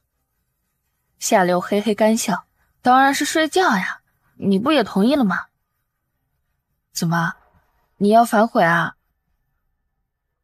朕是同意你去睡觉了，不过……”他伸手往后面一指：“你的床在那儿呢。”夏流随着他的手指望过去，就只看到朦胧的灯火中那超大的龙床。睡这儿？你让我睡龙床？是啊，怎么了？打死我也不睡。想爬朕的龙床？哼，还早得很呢。那你想让我睡哪儿？皇帝手指一扬，指着龙床边不大的椅子，懒洋洋地说：“你站在这儿，给朕守夜。”夏流动了动嘴唇，还没说话呢，皇帝又加了一句：“这张椅子，朕特别为你准备的。累了，朕允许你上去休息休息。”你刚刚不是说让我睡觉的吗？夏流欲哭无泪，那点睡意早就已经被气跑了。是。那现在……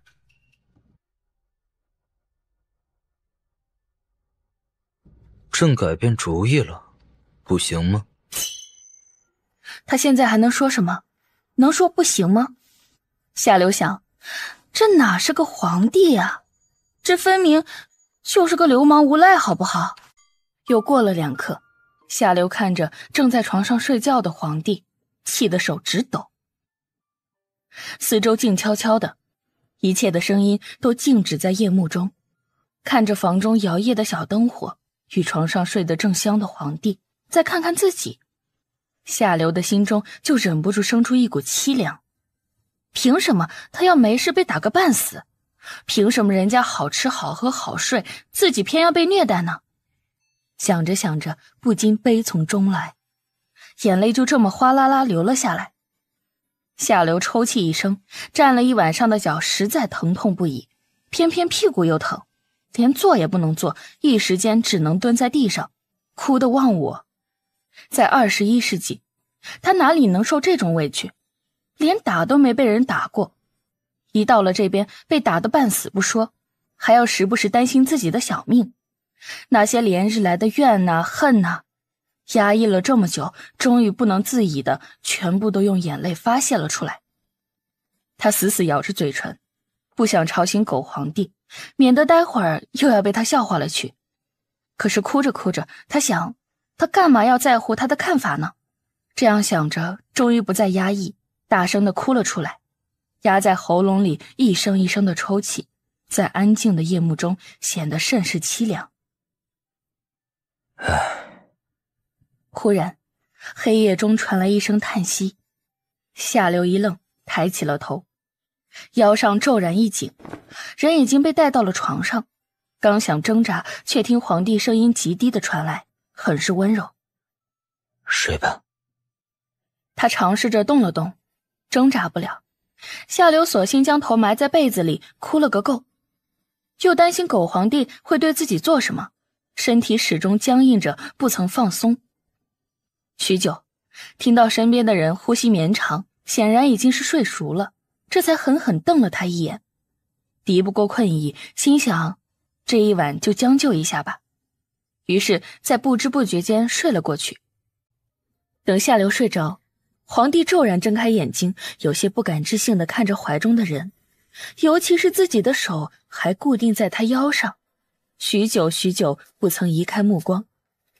过了很久，才终于闭上眼睛开始睡觉。大清早的，夏流醒来的时候，身边已经空空荡荡了，那狗皇帝显然已经是上早朝去了。看了一眼外面，天色已经大亮。醒了。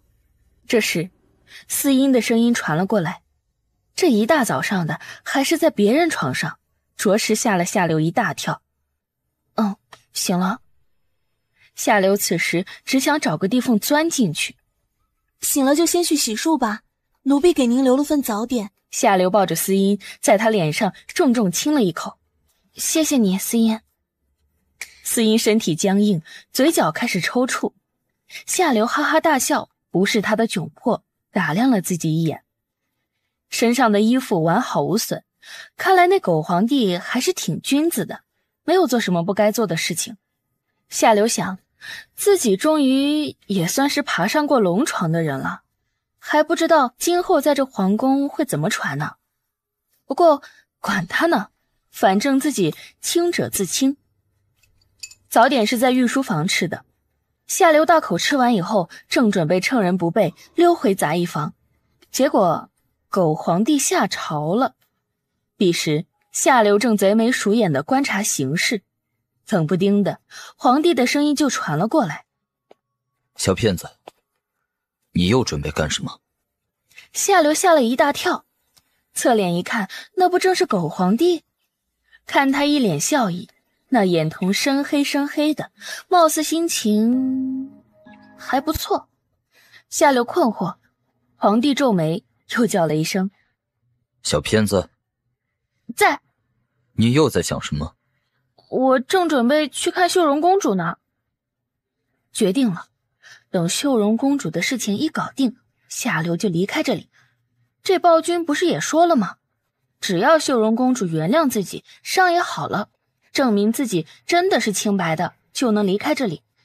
这段时间狗皇帝可没少派人监视自己，还真以为他自己什么也不知道。去吧。出乎意料的，皇帝并没有反对，只是看着夏流的眼神有些不对劲儿。具体是哪里不对劲儿，夏流自己也说不清楚。莫名的想到了昨天晚上的事情，夏流尴尬地瞪了他一眼，颠颠地往凤尘宫走去。皇帝意味不明地看着夏流的背影，眉眼却不自觉蹙了起来，转头对着待在一边的司音吩咐道：“传刘白过来。”是。刘白过来的时候，皇帝眉头紧皱，正在深思着什么。刘白微微行了个礼，看皇帝没反应，干咳了2声。在想什么呢？花之言一晃神，呢喃道：“找到了，朕找到了。”刘白凝眉不语。朕不排斥他，一开始就不排斥。她是夏姑娘。刘白眼睛一亮，美瞳惊喜乍现。皇帝点了点头。紧接着摇了摇头。朕也不知道为什么不排斥他，还能抱着他睡觉。这是好事不是吗？起码终于有一个不让你排斥的了。刘白笑了笑，也是很高兴。这么多年了，宫中的妃子一个一个的进，却始终找不到能让自己不排斥的那个。现在终于有一个了，不该高兴吗？但愿吧，但愿吧。皇帝也笑了，眉目却一直舒展不了。那个人是小骗子呀，而且自己不讨厌他，最重要的是不排斥他。要留下他吗？或许可以留下吧。如画的眉目终于舒展开来。想了一晚上的事情，下定了决心，终于不再困惑。而此时的夏流根本不知道自己的命运在跌进凤鸾王朝的那一刻就已经发生了天翻地覆的变化。此刻夏流在凤尘宫正在与秀容公主进行着一系列的追夫计划。贝柔在一边听着，皱眉道：“万一他羞辱公主怎么办？”夏流摆了摆手，张口就是一啐：“没关系，你没听说过女追男隔层纱吗？公主想要追夫就必须脸皮厚点，不然爱情是不会自己跑来的。所以公主，不管他说什么难听的话，你都要无视，等到某一天他不再骂你的时候，爱情也就尽了。”秀容公主咬了咬唇，脸上一片娇羞。万一夏哥哥越来越讨厌秀容的话，该怎么办？秀容一脸担心，万一夏哥哥越来越讨厌自己，自己还会进行得下去吗？只要看到他对他的无视，他就觉得心痛无比。那也没有办法，你想追夫就得付出一定的代价。都说了脸皮要厚要厚，而且我看夏太子也不是真的讨厌你的。既然现在婚姻已经解除了，他也没有必要对你摆出一副高高在上的姿态。你好歹也是一国公主，他凭什么看不起你啊？在爱情的世界里，没有谁能够看不起谁，只要你按我说的去做就好了，到时候保证你一定会收获到你的爱情。秀容蹙眉，还是觉得有些难为情。夏流只能苦口婆心的继续劝：“你如果真的觉得难为情，那就算了，就看着你的夏哥哥与你生生相错，然后娶了别的女子。到时候他回了夏国，你可就永远都见不到他了呢。说着，摇了摇头，一脸惋惜。下午时分，夏流与公主一起捣鼓了几样美食，然后与贝柔两人颠颠地拉着秀容到了夏太子的住处星辰殿。到了星辰殿，秀容原本那些紧张激动的情绪反而沉淀了几分，紧握着手上的食盒。我先进去了，你们在这等着我，我很快就出来。去吧去吧，我们在这等你。夏流笑得直摆手。秀容进去的时候，夏太子正背对门站着。他身材高挑，皮肤白皙，却不沾女气，反而一脸的英气。太子，秀容轻声开口，软软的声音甜甜腻腻的，却是不再像以前一样带着满满的爱慕与痴恋。夏太子转过身来，看了一眼秀容，轻轻点了点头。秀容淡淡的笑了笑，娇俏的脸上露出2个小梨窝。以前是秀容不懂事，总是以为只要再靠近一点，再靠近一点点，夏哥哥就一定能够看到秀容。可现在半载过去了，却不想一直只是秀容在自作多情。或许夏哥哥一直是厌恶秀容的吧。今日秀容来此，只是想给夏哥哥道个歉。夏哥哥，对不起了，以前的种种都是秀容的错。从今往后，夏哥哥可以娶自己喜欢的女子，秀容以后也一定会找一个爱秀容、一心疼爱秀容的男子，绝不会再纠缠夏哥哥了。毕竟单方面的爱慕也是会疼的，会累的。现在解除了婚约，对你对我或许都是最好的。说着，不等夏太子开口，将手上的食盒递了过去。这个是秀容亲自做的点心，夏哥哥不嫌弃的话就品尝一下吧，若是不想丢了也可以。秀容行了个礼，笑了笑，轻声告退。如此，秀容就先告退，不打扰夏太子了。说完，毫不犹豫地走了。夏太子捏着手上的食盒，张了张嘴，话还没说出来呢，女子的背影已经消失在转角。看到秀容出来，夏流与贝柔一脸激动跑过去。怎么样怎么样，他说什么没有啊？我还没等他开口，我就出来了。那他什么表情？有没有挽留你啊？他一直是面无表情的。面无表情？玩深沉？夏流豪气地拍了拍胸口，保证道：没关系，起码他没有骂走你，赶走你不是？更何况这才第1天呢，以后还有的是时间，没关系的。是啊，公主这般的美好，又对夏太子这般的上心，他总会看到你的。贝柔也跟着附和。秀容笑了笑。秀容不会放弃的，我们先回凤城宫吧。都说3个女人1台戏，这3个女人凑合着也还行。夏流从凤城宫走出来的时候，一眼就看到了一身红衣的妖孽，他正笑眯眯地靠在墙边。夏流走过去，戳了戳他的胸膛。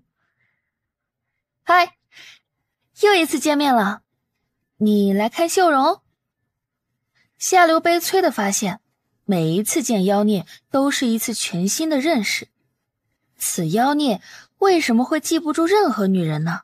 真是让人伤心。他勾了勾唇，我在等你。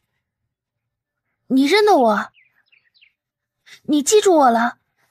他双手伸过来，用强势的姿态搂着他的腰，头埋在他身上深深嗅了嗅，然后抬起头邪魅地笑了笑。我还记得这香味儿。夏流没有推开他，只是一惊，为什么他能记得住这味道，却记不住他这人呢？花木参，除了这香味，你记得我什么呀？他沉默不语，夏流有些失望。难道你都是那么追男人的吗？夏流错愕，而后狠狠瞪了他一眼。我还没追过谁呢。那你怎么会知道那么多？而且还教导秀荣怎么追男人？你没有听过一句话吗？这个世界上没有想不到，只有做不到。以前他写书的时候，那可是天马行空，想什么写什么。花木生将他搂得更紧了，几乎是脸对着脸。夏流感觉到自己心跳加快，很没有骨气的红了脸。两人四目相对，毫无间隙。夏流盯着他艳红的嘴唇，就这么直直咬了上去。是咬，而不是吻，而是贪婪地盯着他看。他恶狠狠道：花木生，你一定要记住我，记住了，我的名字叫夏流。夏流？他轻声一笑，有些没心没肺的，却又倾国倾城。这满园的春色都不敌他一笑。如果你还是记不住我，我以后见你一次咬你一次。他探出舌尖，舔了舔嘴唇的血液，认真地说：我如果还是记不住，那么你以后就见我一次咬我一次吧。要狠心点咬，不要心软，也不要留情。如果我还是没有办法记住你，那我也一定会记得咬我的那个人。花木生，如果你记不住我，我一定会狠狠地咬你，咬到你记住为止。好。花木生，你是不是也想记住我？或许不是记住我，而是记住你生命中的每一个女人。花木生，要用心去记，就算眼睛记不住，心是会留下痕迹的。花木生，我叫夏流，你一定要用心记住我。用心？他低语，有些不知所措。用心记住你？对，用心。好，就用心。他也笑了起来，和妖孽在一起，每次都可以很开心的笑。可每次看到他微微眯起眼睛，眼中一片迷茫时，却又觉得很心疼。听到这孩子记不住任何女人时，却又想他记得他，或许他今后还是会记不住他。不过没关系，不管用什么方法，他一定会让他记得自己的。夏流强吻花心王爷的事情，不知当时被哪个宫女看到了，然后消息不胫而走，宫中也开始四处传言，说夏流姑娘不止名字下流，连人也下流，居然还强吻王爷花木生，对王爷使用暴力。现在夏流在宫中走一圈，都会被人指指点点。夏流大方地从承德殿走过，几个宫女偷偷看他，却也不敢说什么。等夏流的身影一消失，几个人就开始聚集起来，指指点点。就是他，就是他，强吻了王爷。他不止强吻了王爷，还勾搭了皇上。还有神医大人也被这狐狸精给迷住了。我看到神医大人一大早从他的房间里出来，现在皇上为了他，晚上都不留宿凤霞宫了。你们是在说我吗？几个宫女回头一看，一惊，那不就是夏流那狐狸精？顿时面面相觑，而后赶紧散开。夏流翻了个白眼，还真没意思，胆子比他还小。夏流愤愤然，无视这些流言蜚语，不想再去御书房，准备偷偷回到杂役房再去睡个午觉。哪知他还没走呢，司音就已经找上门来了。夏姑娘，皇上说让你回御书房。司音说着，还刻意加了一句：皇上说现在马上过去。夏流欲哭无泪，这狗皇帝难道真的看上自己了不成？我能不去吗？司音沉着声音回答：那是抗旨。抗旨？那是要杀头的，不能让暴君有任何对自己施展暴力的机会。夏流只能乖乖跟着司音过去。望了望走在前面的思音，夏流突然觉得思音很高，比1.7米的他还要高出一个头。脑中灵光一闪，想到某个情节，夏流恶作剧地喊住思音：“思音，你等等！”趁思音毫无防范回头的这个空档，一双手毫无悬念地拍在了思音的胸脯上，而那里居然是平的。夏流该死的发现自己的一个恶作剧发现了不该发现的东西。思音反应过来，一张脸顿时铁青，眉眼之间一片肃杀之气。夏流害怕的一退3尺远，他是故意的，可没想到这思音真是个男的。夏流看了一眼周围，该死的，这地方人少，现在危险了。思音一步一步的逼近。思音，你先冷静下来，我不是故意的。不过你放心，我一定不会说出去的。他现在还能说什么？当然是保命要紧啊。思音的脸上一片铁青，一只手掐上夏流的喉咙，冷声开口：“我一直觉得你不简单，说，到底谁派你来的？又是怎么发现我的？”这时，思音说话的时候，声音已经变回了男生。夏流被他掐着喉咙，一脸涨红着说：“不是谁派我来的，我真不是故意的。思音，你放过我吧，我发誓，我不会说出去的。”恐惧感充斥着夏流的整个身体，他几乎是凭着本能说出这段话的。我相信只有死人才能永远的保守秘密。我早就发现你不简单，接近王爷，又故意接近公主，你到底有什么目的？不过放心吧，我都不会让你得逞，我不会让你有任何伤害主上的机会。对于夏流的乞求，思音无动于衷，手指也越收越紧，空气越来越稀薄。夏流的一张脸上青了又白，白了又紫，瞳孔在无限放大。你的主上是谁？该死的，不会是狗皇帝吧？思音冷酷地笑了笑，手指故意松了松。你说呢？靠，我他妈要是知道，我还问你啊！思音被他吼得一怔，就在这个空档，瞄准时机，捏起拳头，使出了12分的力气，挥拳重重地砸在了思音脖子上。这么不设防的一拳砸下去，正好砸中思音的喉咙。贪婪地呼吸着新鲜空气，一边找准出路，一边跑，一边大喊道：“有刺客！抓刺客了！”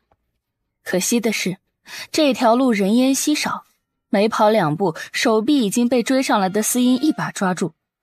夏流冷冷一眼瞪过去，眸子极冷：“我和你往日无冤，近日无仇，你为什么一定要置我于死地呢？我一个手无缚鸡之力的弱女子，根本就没有任何能力能去伤害你的主上，枉我还拿你当好朋友，你还有没有良心？”思音一顿，夏流也不再跑了，就这么直直地瞪着他，极其哀怨，极其愤怒地瞪着他。瞪着瞪着，不知道眼泪怎么就跑出来了。抹了抹脸上的眼泪，夏流在一瞬间反而不怕了。他一步一步地走过去：“来啊，掐死我算了，你来啊！”思音的嘴角一直抽啊抽，这女人真是神经病。可是看她的眼神那么用力瞪着自己，她反而生出了几分惬意。“你来啊，怎么不来了？”夏流继续吼，用尽了全力，那眼角的泪不停地往下掉。如果思音真的铁了心要杀他，没用的，逃不了。想着又前进了一步。“怎么不来了？”思音手抖了抖，最后在夏流的错愕中转身走了。夏流不解地眨了眨眼睛，直到看到思音的背影完全消失在自己的视线中，这才松了一口气，跌坐在地上，神情开始恍惚起来。跑了？思音就这么跑了？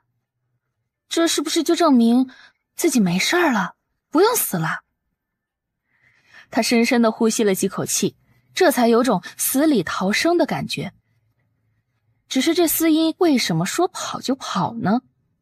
难道自己这2句话真的唬住他了？不可能吧。夏流很是不解，正沉思间，身后突然伸出了一只手搭在自己肩膀上。夏流身子一僵，有些不敢回过头去看，不会是司音去而复返了吧？他很后悔，后悔的肠子都青了，僵硬着身子，感觉背后凉飕飕的。那肩膀上的手仿佛变成了勾魂的鬼爪子，却是怎么也没有勇气回头看一眼，直到……小骗子，你在作甚？夏流的手狠狠地颤了颤，这才终于悠悠转过头去，看清了身后的人，陡然松了一口气，然后生气地怒吼：人吓人是会吓死人的，你知不知道？没事你跑后面干嘛去啊？跑后面就算了，怎么也不先吱一声？你想吓死我啊？哪里还顾得了他皇帝的威仪？那根紧绷的弦突然松懈下来，反而觉得有点不真实。这一刻真的让他觉得很恐惧。花之言没有生气，反而心情很好的勾起嘴角。走吧，朕找了你半天也没看到你人。说着非常自然地拉过他的手，往御书房的方向走去。夏流跟在身后，感觉怪怪的，就这么一直看着。很奇怪，他为什么不生气呢？心情还这么好。看他一直看着自己，皇帝心情更好了。小骗子，你已经看了朕很久了。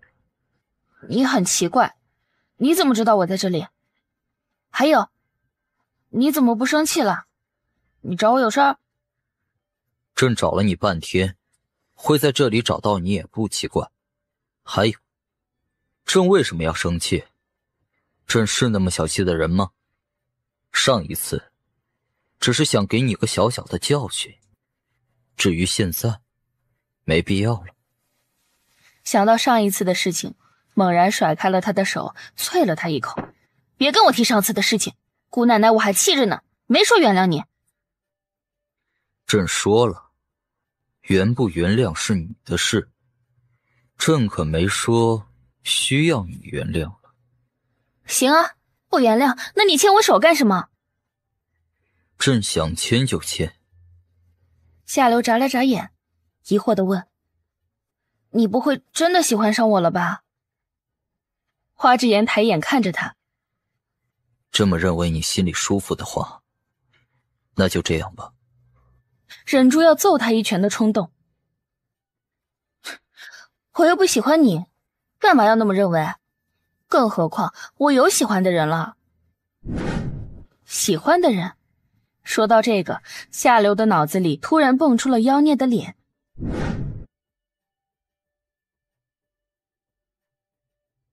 你喜欢谁？那是我的事情，有必要和你说吗？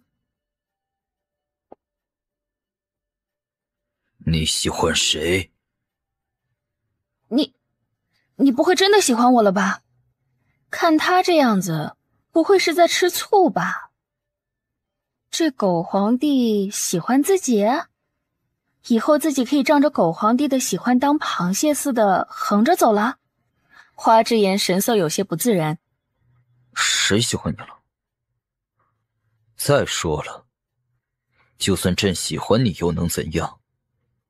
朕喜欢的东西可多了，比如朕养的那条，朕喜欢的东西可多了，比如朕养的那条小狗。这狗皇帝把它当狗养呢？行啊，我才懒得管你喜欢什么。还有，你说对了，喜欢我是你的事情，我喜欢别人是我的事情，你就继续你自己的喜欢吧。他才不要喜欢这狗皇帝，就像他说的，他喜欢自己是他的事情，而不关他的事。那么他喜欢别人也是他自己的事情，不关他的事。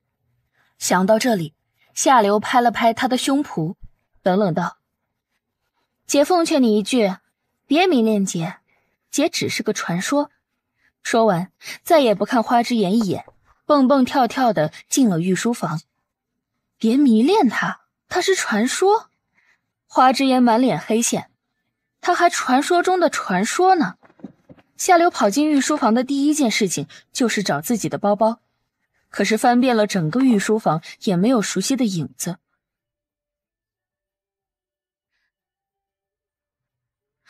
在哪儿呢？他把角角落落都找了个遍，还是没有。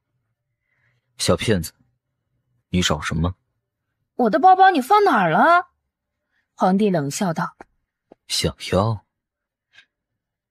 你这不是废话吗？脸黑了又黑，皇帝话题一转，回到原来的问题上。你喜欢谁？夏流扯了扯嘴角，猥琐地笑了笑。你弟弟花木参。皇帝脸色有些不太好，半信半疑地反问。你喜欢参？对啊，我喜欢他。花之言的脸色当场沉了下去，眉眼间的笑意在瞬间蒸发，一双黑瞳深不见底。